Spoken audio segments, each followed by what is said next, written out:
est venue l'idée de ce livre? Au fait, ce livre est venu d'une contradiction, d'une divergence entre deux points de vue. Le premier point de vue est celui que l'on nous a toujours appris, à savoir que l'islam est une religion de paix, d'amour, de fraternité et de toute une panoplie de valeurs éthiques, d'une part. D'autre part, les lectures misogynes, les lectures agressives, une manière de déprécier la femme et le féminin dans l'histoire et même de nos jours chez les musulmans.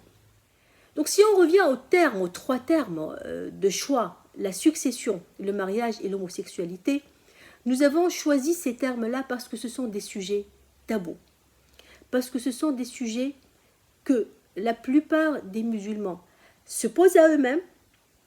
Ce sont des sujets qui parfois les dérangent dans leur quotidien, mais ils n'osent pas, ou elles n'osent pas en parler en public. Et elles n'osent pas, ou ils n'osent pas braver ce qui a été dit depuis des siècles et des siècles, et qui est devenu à la langue sacralisé.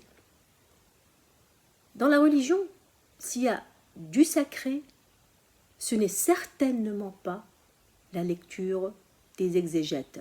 Ce n'est certainement pas ce que certains musulmans, pour leur profit, à cause de leur égoïsme, ont fait de l'islam et de ce texte sacré.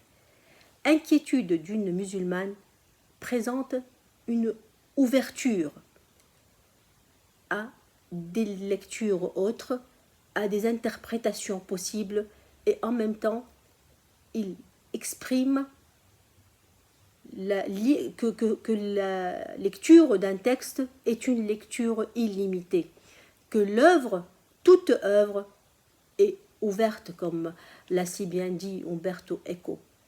Le Coran est un livre qui ouvre sur des valeurs éthiques, dont l'égalité entre l'homme et la femme, dont le respect du différent, entre guillemets, différent par rapport à la norme, c'est-à-dire de l'homosexuel, dont la relation de partenariat à travers le mariage, dont la possibilité de l'égalité dans l'héritage.